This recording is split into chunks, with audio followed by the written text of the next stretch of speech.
On peut voir qui est en ligne. Oui. Bonjour Daniela, merci de nous rejoindre pour parler de l'ININ. Ça me fait extrêmement plaisir. Ça fait un petit moment qu'on en parlait de l'ININ entre nous, mais aussi de pouvoir partager avec plusieurs personnes, avec tout le monde en fait. Et donc, si je démarre, peut-être que je vais te proposer de te présenter déjà pour qu'on en sache un peu plus sur toi. Bonjour Karine. Bonjour à tous en fait. Merci pour qui est connecté là. Merci de m'inviter à cette interview surtout. C'est un sujet qui m'appassionne, qui me touche beaucoup. Donc, je me présente brièvement. Pour qui ne me connaît pas, je suis italo-brésilienne en Europe depuis 14 ans. J'ai vécu en Italie, Angleterre, Espagne. Et ça fait 3 ans au peu près que j'ai décidé de m'installer en France, dans la région de Bordeaux. Euh, il y a aussi presque 12 ans que j'ai fait le choix aussi de travailler à mon compte. Mhm. Et c'est à ce moment-là que Talents Connection Mhm. mon entreprise en tant qu'indépendante. Bon, là, mes solutions principalement sont le recrutement international et le service de carrière coach pour les Mhm. cadres dirigeants, non, les supérieurs. Donc, ça n'arrête pas là. Je suis aussi un peu comme plusieurs freelancers et Mhm. donc j'offre plusieurs services. Euh, je me considère en connectrice de talents, mais je connecte aussi les personnes, les business, dans le fait que actuellement j'ai aussi un client dans le business développement international. Ça Mhm. fait à peu près 1 an et demi et il est un producteur de barriques bordelais. Et Mhm. après l'expansion, oui, en France, en Espagne, en Italie, Amérique du Sud. Voilà.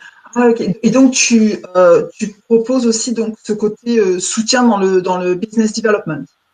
Oui, sur le Ah, business super. développement international. Ouais, c'est ça. Ah, tu vois, mais moi qui pensais bien savoir ce que tu faisais, je découvre ça aussi. Oui, c'est une deuxième activité. C'est partie de mon projet aussi d'amplier ça. Mhm. Ouais. Oui, en fait, tu développes tous les talents. Oui, c'est ça. Je connecte les personnes, le business. J'aime bien identifier les informations Mhm. et les possibilités, les opportunités. Ok. Merci beaucoup pour cette présentation. Alors aujourd'hui, on est là pour parler de l'INI et parce que si j'explique un peu d'où ça venait pour moi, j'avais entendu parler, je connaissais, voilà, comme ça, parce que par rapport à mon rôle, par rapport aux sphères dans lesquelles j'évolue, je connaissais l'INI. Mais en fait, c'est en te rencontrant que tout d'un coup, ça a été waouh, ok, parce que ton enthousiasme et ta passion pour ce sujet m'a un petit peu forcé, m'a un petit peu mis un coup de pied au fait. C'est-à-dire, bah, Karine, vas-y voir d'un petit peu plus près de ce que c'est et de ce que ça peut apporter aux autres femmes. Et donc, ma première question pour toi, c'est comment as-tu découvert le livre Lean In ou En avant tout en français de Sheryl Sandberg? Et c'était en 2013, quand Mm. j'habitais en Espagne, je vivais à Madrid à cette époque. En fait, malheureusement, je souffrais du harcèlement dans une petite entreprise espagnole. Mm. C'était pas une bonne période, donc j'étais à la recherche d'inspiration, de la compréhension Mm. de mon rôle en tant que femme dans le monde du travail, surtout. Ouais. À cette époque, j'ai lu plusieurs autobiographies. Par exemple, Richard Branson, Mm. c'est c'est quelqu'un aussi que j'admire Oui, beaucoup. oui, oui, oui. Et voilà, quand par hasard, j'ai vu un message d'une amie que j'admire beaucoup. C'est une femme dans l'investment banking, mère célibataire, elle était à l'époque. C'est quelqu'un que j'ai vu avec beaucoup de force et qui m'inspirait. Et elle a mis un mot sur sa page Facebook qui m'a retenu l'attention. Et c'était une phrase euh, tous les femmes et les hommes, toutes les femmes et les hommes devraient lire Lénine, Woman, Work and the Will to Lead, de Sheryl Sandberg. Donc c'est là, ce message, ça m'a touchée. Je dis je vais tout de suite acheter. Donc je me suis mis à lire, j'ai lu super vite. Ça m'a vraiment inspiré. Et voilà, la version française, en fait, c'est Un avant tout. En avant tout, oui. Et voilà, je pense que c'est un titre qui me donne l'impression d'être un peu plus militant. Mais après, oui, c'est l'impression. J'ai pas encore lu la version française, donc je peux pas en parler en plus. Mais voilà, c'est mon projet de cette année de mieux comprendre la version française pour aussi pouvoir en parler que je ressente. Voilà, parce que Lénine, en fait, c'est prends ta place. Je pense que c'est plus juste pour moi. J'allais justement te dire, parce que dans la version française, je n'ai lu que la préface de Christine Lagarde. Moi aussi, sinon j'ai la version en anglais. Et elle parle de s'imposer. S'imposer, pour moi, que ça a une connotation quand même un petit peu négative. Par contre, prendre sa place, pour moi, c'est tout à fait légitime. C'est juste, c'est ta place, tu la prends. Y a pas, je m'impose pas, je force pas les autres à l'extérieur. Je prends simplement ma place. Et je trouve que c'est beaucoup plus juste que ou en avant tout ou l'idée de s'imposer.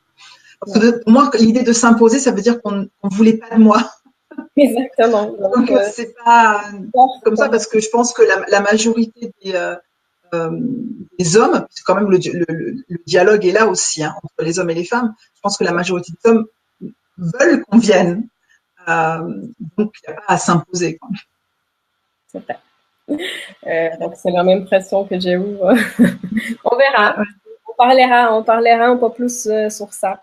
Oui, parce que du coup, tu parles que tu avais découvert ce livre à un moment difficile pour toi. Et donc, par rapport à l'impact que ça a eu sur toi et sur ta carrière, est-ce que tu peux nous en parler un petit peu? Oui, bien sûr. Ce livre, il a complètement changé ma vision, en fait, sur moi-même, en tant que femme. Et bien sûr, quand j'ai lu le livre, je me suis reconnue dans plusieurs situations que je disais, oh là là, cette femme, elle est là aux États-Unis, elle a un super poste, moi, je suis ici toute petite, mais je ressens les mêmes choses et j'ai des situations similaires. Donc, il y a un problème. Et ça réveillait cette prise de conscience très profonde sur moi, mais aussi par rapport aux autres femmes.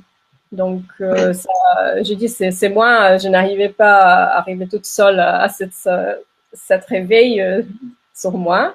Il faut quand même en parler. Il faut revenir sur le sujet.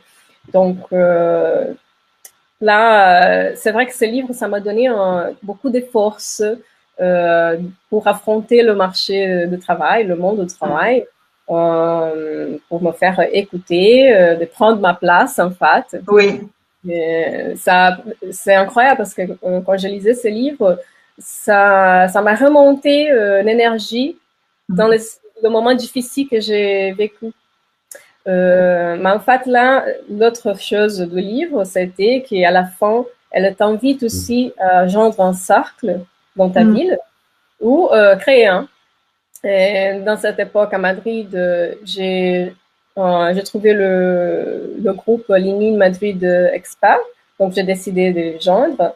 C'était créé par Carolina Patocchi, c'était une fille brillante aussi, avec des autres femmes aussi merveilleuses.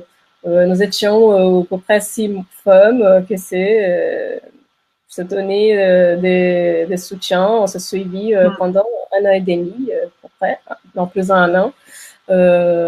Ces petits groupes, ça m'a ramené, ça m'a apporté beaucoup de bonnes choses, des forces, des supports, des soutiens moral et aussi l'échange professionnel. Ça t'aide à avancer.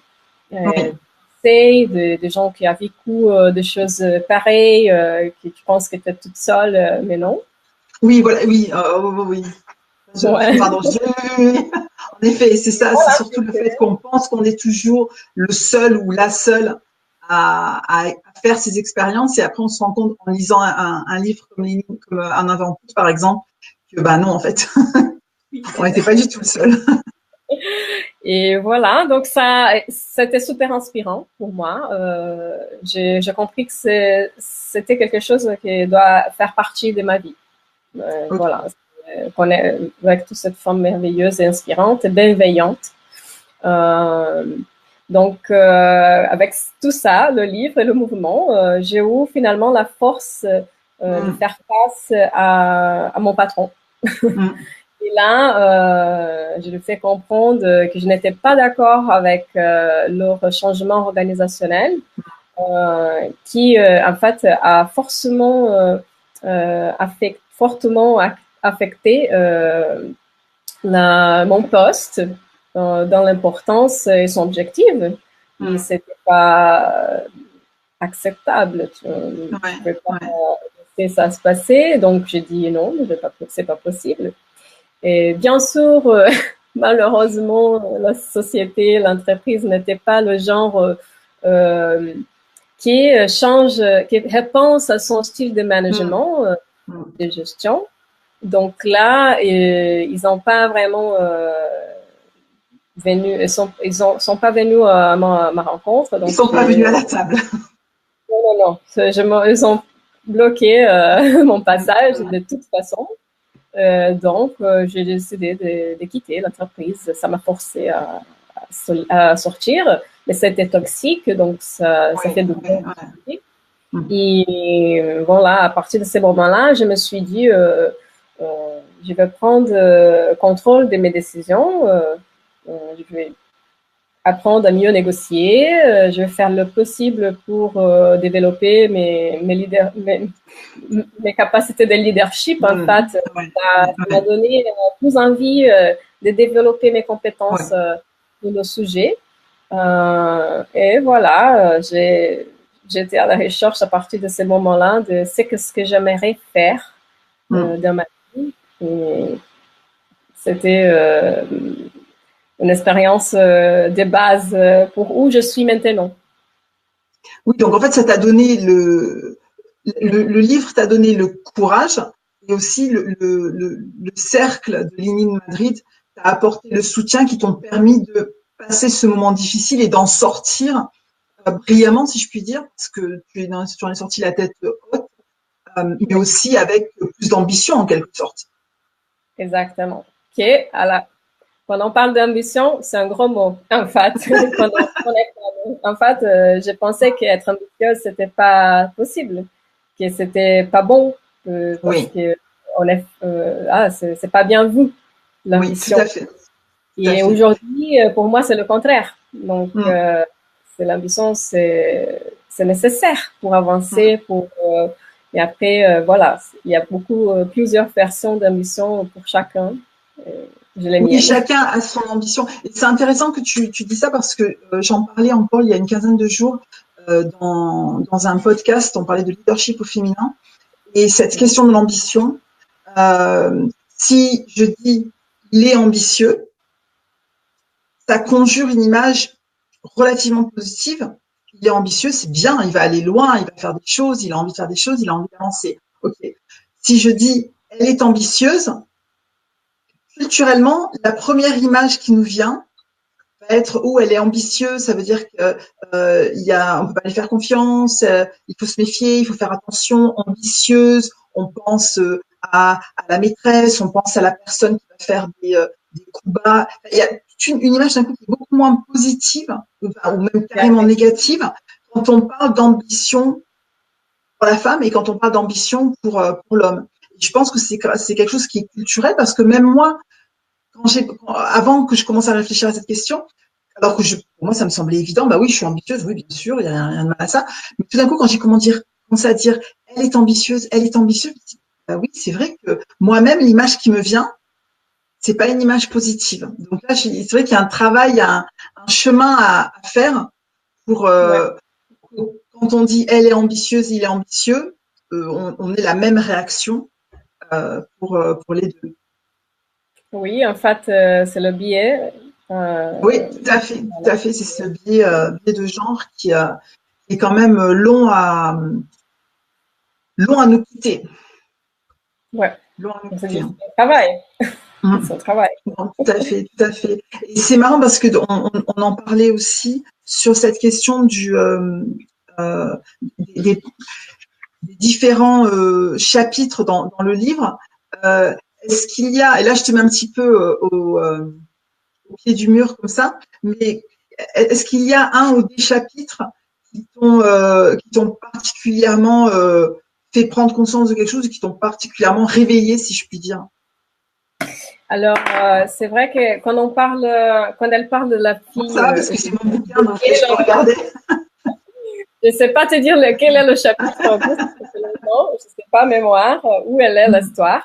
Mais quand elle parle de cette fille qui a 30 ans, qui vient dans son cabinet, son bureau, pour lui demander, écoute, moi, je voudrais bien savoir comment tu fais pour tout avoir, non, pour être mère, avoir un mari, une famille, et être dans ces postes-là.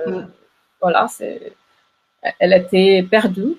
Et donc, Cheryl, elle regarde la fille, cette femme, et lui demande, mais est-ce que vous avez un copain, vous êtes en train de marier, vous êtes enceinte?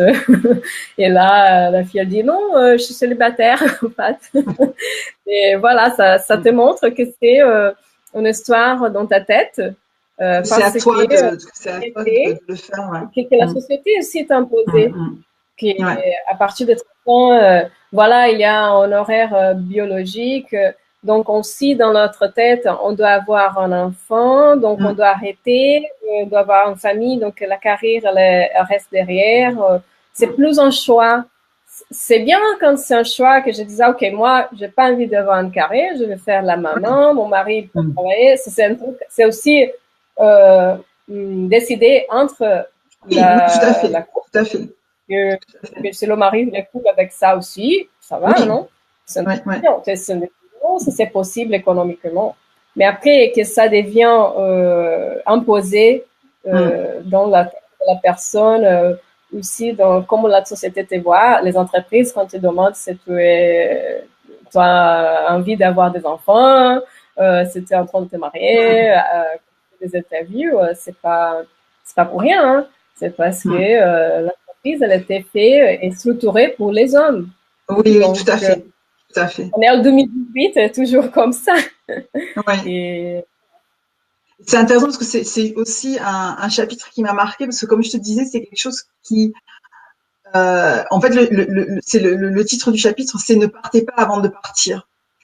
Et je trouve qu'elle articule quelque chose que on a peut-être toutes vécu, enfin quand on a des enfants ou quand on pense avoir des enfants, c'est cette idée de ralentir alors qu'on n'y est pas du tout encore.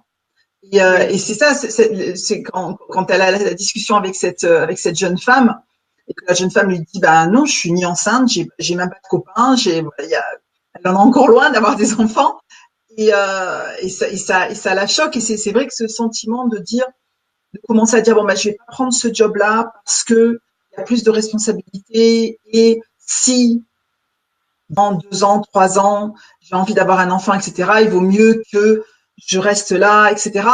Et c'est vrai que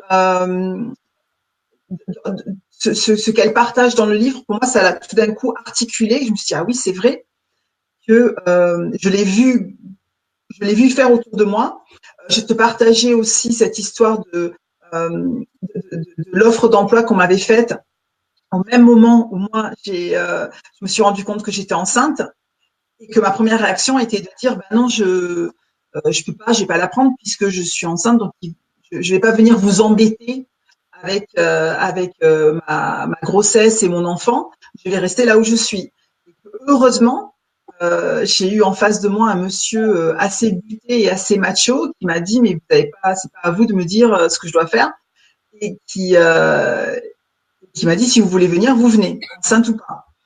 Et je pense que ça, pour moi, ça a été, inconsciemment, ça a fait que je me suis jamais après ça embarrassée de savoir si j'étais, parce qu'après, bizarrement, la deuxième fois que j'étais enceinte, j'ai démarré un très gros boulot, mais je m'étais pas arrêtée à cause de ça, quoi. Et je pense que j'ai eu de la chance, mais c'était purement inconscient. Je pense le fait qu'elle le rende conscient, c'est euh, c'est important et ça aide. Oula, ça va? Pardon. Juste une seconde. Je vais vous continuer mon histoire, hein, parce que je pense que ça aide beaucoup de femmes à ne pas s'arrêter, qu'on ait envie d'avoir des enfants ou pas.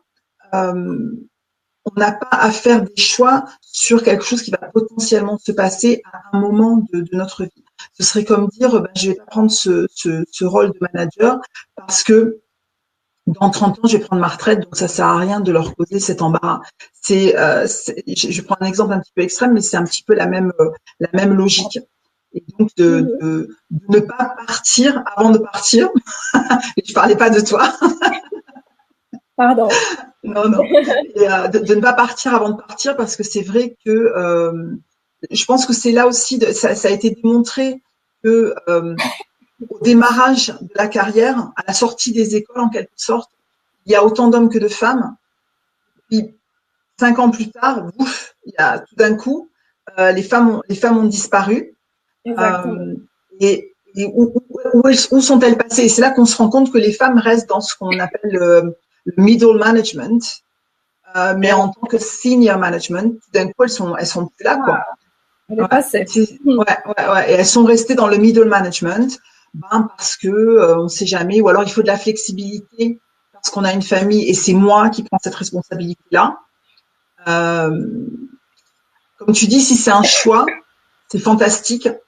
Mais si c'est un choix qui est guidé par l'influence de la société, un vrai choix, c'est ça qui est dommage en fait.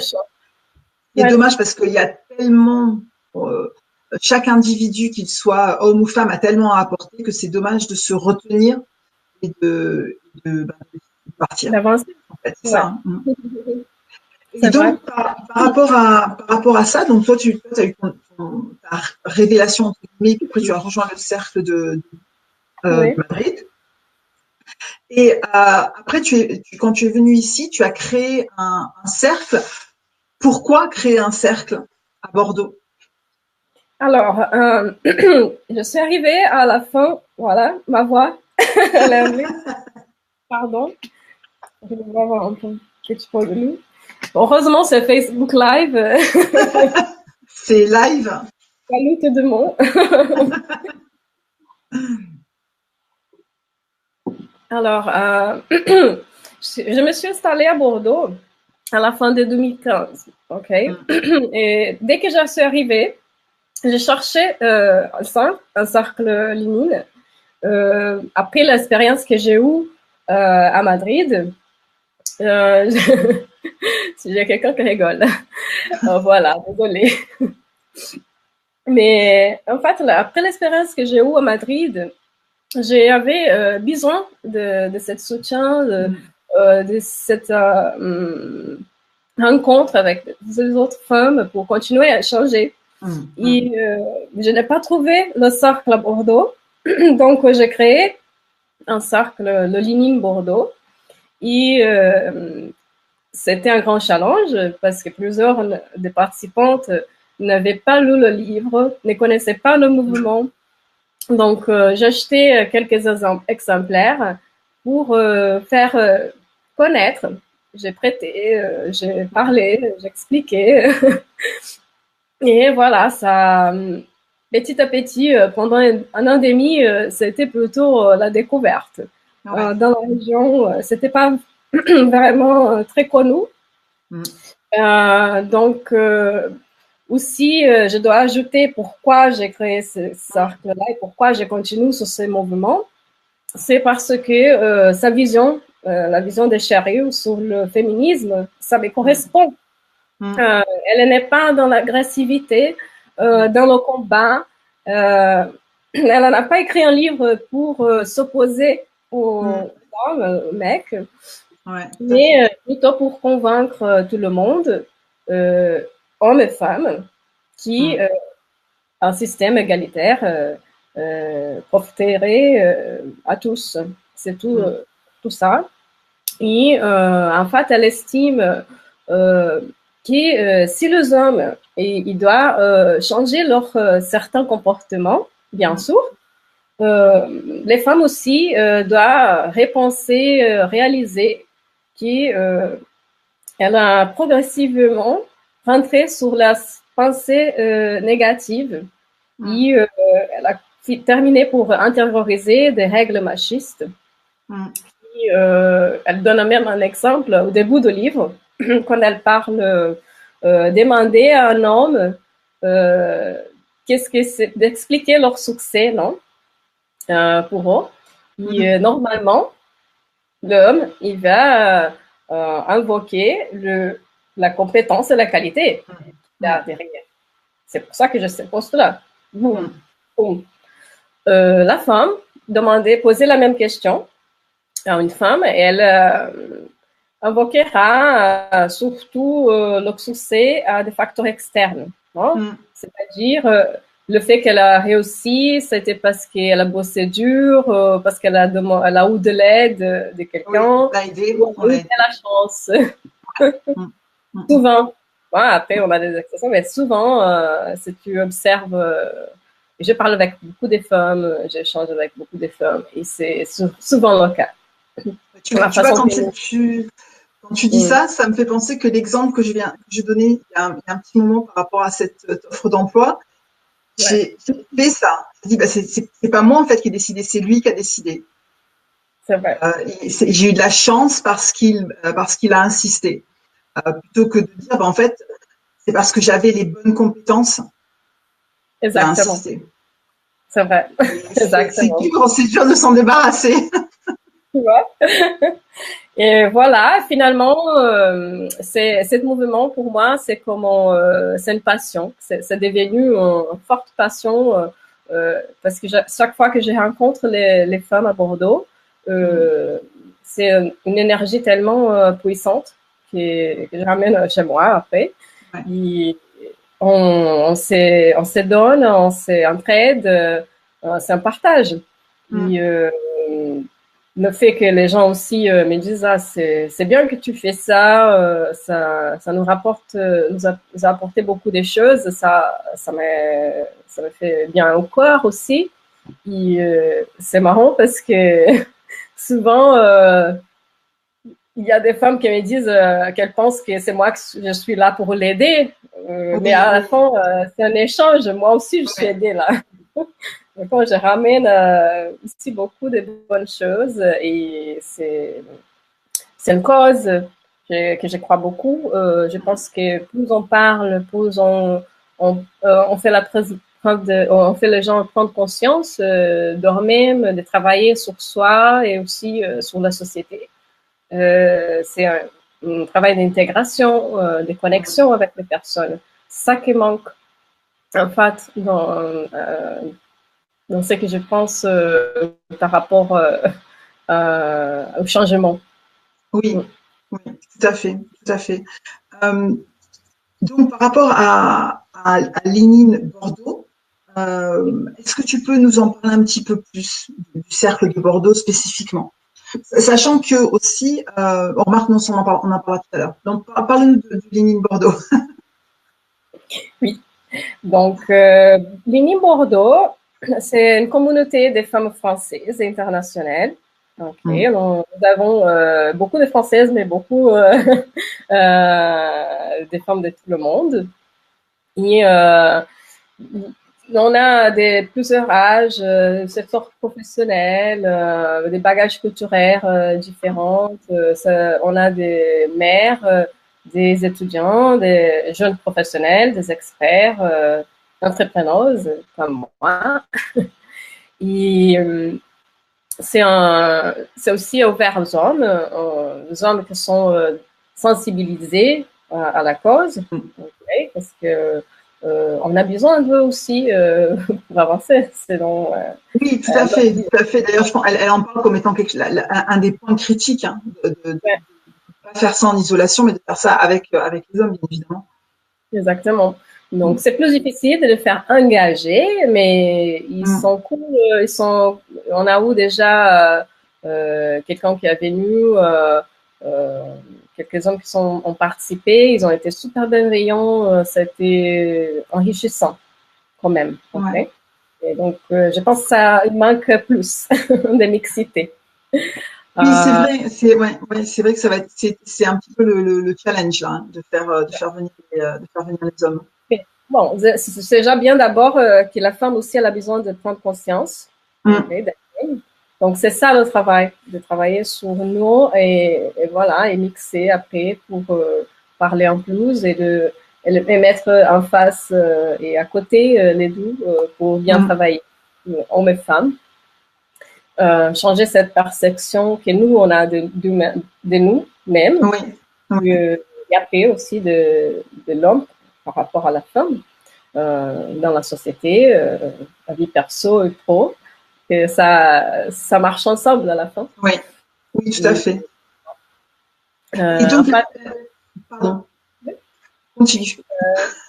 J'aimerais dire qu'en fait, là, on fait les rencontres mensuelles.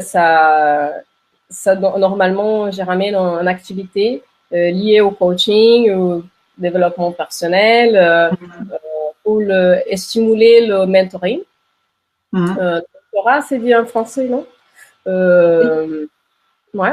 Et voilà, c'est la négociation de salaire, on va travailler aussi la gestion de conflits, on va utiliser des activités pour travailler sur des challenges qu'on a dans notre vie dans ces moments.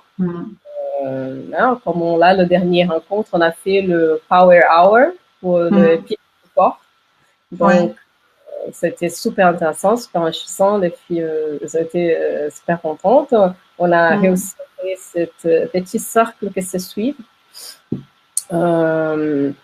Et voilà, c'est pas toute seule que je suis là, en fait. Oui, c'est ce que j'allais te demander. Alors, c'est pas que toi, il y a une équipe assez dynamique autour de toi pour Lénine Bordeaux. Bien sûr.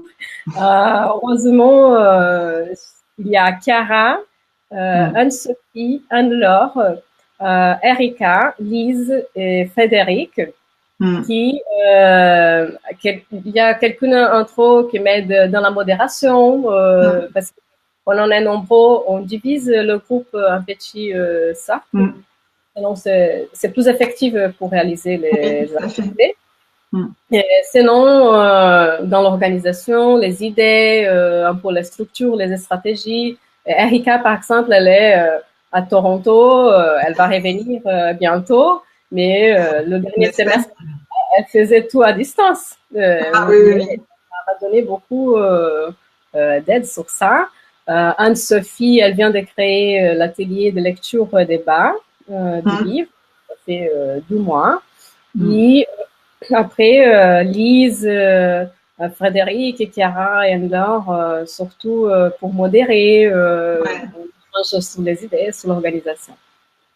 Et ça me donne encore plus envie de le faire. Oui, donc tout à fait. C'est vrai que de sentir cette ébullition autour et cet enthousiasme, c'est hyper motivant. Qu'est-ce qu'est-ce qu'il y a sur l'agenda qui arrive chez Linine Bordeaux? Alors, le 10 juillet, il y a la rencontre d'Anne-Sophie. C'est la dernière de l'été, après la avant les vacances. Le 10 juillet, le mardi. C'est un atelier de lecture ça va être le premier chapitre, un petit passage où elle crée une discussion autour de ça. Et c'est plutôt pour inspirer, pour vous donner l'envie de continuer à lire et d'avancer. Ou plutôt, il y a des gens qui n'ont pas du temps de lire et voilà, préfèrent participer comme ça pour découvrir le Et je pense que c'est super important aussi pour bien comprendre de quoi on parle, qu'est-ce qu'on fait, qu'est-ce qu'il y a derrière cette cercle à Bordeaux. Ouais. Après, il y a un événement en septembre aussi. Oui, donc à septembre, là moi, le dernier rencontre avant l'été, j'ai fait au mois de juin. Donc le prochain, ça va être en septembre. Et ça va être le Inspirational Talk. C'est un mode de faire un de notre membres avoir un espace pour raconter sa histoire. Et normalement, c'est connecté à un sujet dans le thème de la femme, dans le leadership, dans le monde du travail. Cela va être sur le diversité et mixité. Et on aura 12 invités. Nirina Halanto-Simba et Mathieu Peldourt, qui c'est deux personnes que j'ai trouvées très engagées dans le sujet de mixité. Nirina est une artiste, elle est une réalisatrice de films, elle fait pas mal de choses, elle est franco-malgache en plus, elle a sa belle histoire à raconter et à discuter avec nous.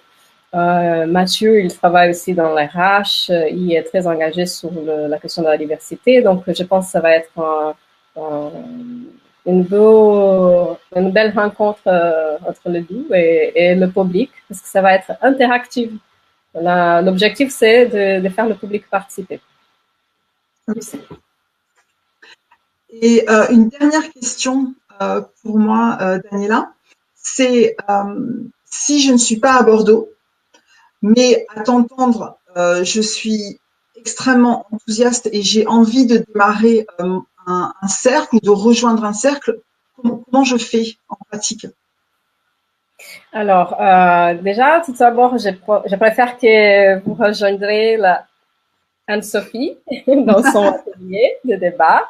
Ça serait super pour déjà découvrir si vous n'avez pas lu le livre, ne connaissez pas. Après, si vous êtes déjà un peu vous connaissez déjà un peu qu'est-ce qui se passe, vous pouvez nous trouver sur Facebook. Il y a un groupe privé. J'ai mis les liens. J'ai mis les liens déjà dans les commentaires, oui. Mais c'est plutôt si on n'est pas sur Bordeaux et qu'on est intéressé par le projet, si je puis dire, Linine, comment faire? Vous pouvez me contacter. Mon email danifelletti@gmail.com. Felletti avec 12 L du T. Je l'ai mis aussi dans les commentaires. Je ne le vois pas. Voilà. Ah oui, maintenant je le vois. Ok, j'apprends le Facebook Live. Et donc, il faut juste me contacter ou une de nos membres. Nous avons aussi la page publique Facebook, Linine Bordeaux. Souvent, les gens me contactent par là aussi, par message. Et je suis ouverte à vous donner toutes les informations pour toutes les questions et nous rejoindre. Okay. Il y a aussi un groupe, j'imagine, Linine France, si je ne suis pas sur Bordeaux et que je souhaite contacter mon groupe qui se trouve dans ma région, dans ma ville, il y a le site, oui. Okay. Oui, alors Linine France, en fait, il est libéré par INSAF El Hassini à Paris. c'est l'association. Par contre, chaque ville, dans la France, dans plusieurs villes, il y a déjà des cercles créés. Oui. Par exemple, Toulouse, Lyon, Lille, Paris, etc. Il y en a plusieurs. Il y a le leaning.org, c'est le site officiel où vous pouvez chercher s'il existe déjà le cercle. Okay. S'il n'existe pas, vous pouvez le créer. On peut le créer. Voilà, c'est ça. C'est-à-dire que c'est assez autonome et dynamique. Il n'y a pas toute une hiérarchie à. Ouais. Non, pas du tout. Il faut surtout, bien sûr, quand tu t'engages à le faire, c'est à toi à le faire marcher, à faire comprendre les gens qu'est-ce que tu ramènes. Dans mon cas, par exemple, je suis très intéressée, très engagée sur le comportemental, sur le comportement humain, sur le développement personnel.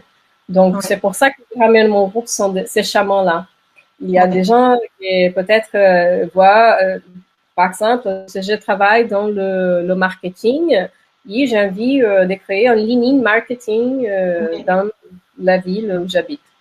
Tu peux connecter avec tout. Ce qui était intéressant, c'est que dans certaines entreprises, il y a un groupe lean.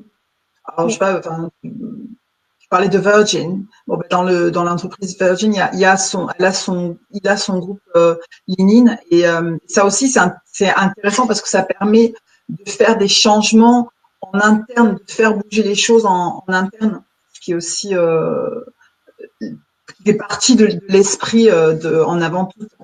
Oui. Oui, c'est en fait les entreprises elles sont créées dans plusieurs secteurs. Ça serve pour faire les gens collaborer d'une façon un peu plus ouverte. Ça ouvre l'esprit de l'équipe.